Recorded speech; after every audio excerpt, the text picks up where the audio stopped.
परिवार सह चैन रूप जैन जी के स्वस्थ लाभ हेतु चैन रूप जैन जी वापना जी के स्वस्थ लाभ हेतु शांति धारा शांति धारा शांति धारा व्याधिं धिनन्तु व्याधिं धिनन्तु व्याधिं धिनन्तु सर्व शांति करो करो तुष्टि करो करो पुष्टि करो करो बस स्वाहा स्वाहा स्वाहा प्रफुल्ल जैन जी के स्वस्थ लाभ हेतु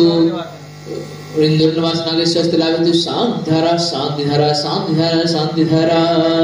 शंभु जी का नाम प्रतिपालिकं तेन्द्रिशामान्य तपोधनानां देशेष्टि राष्ट्रेष्टि पुरुषुराज्ञा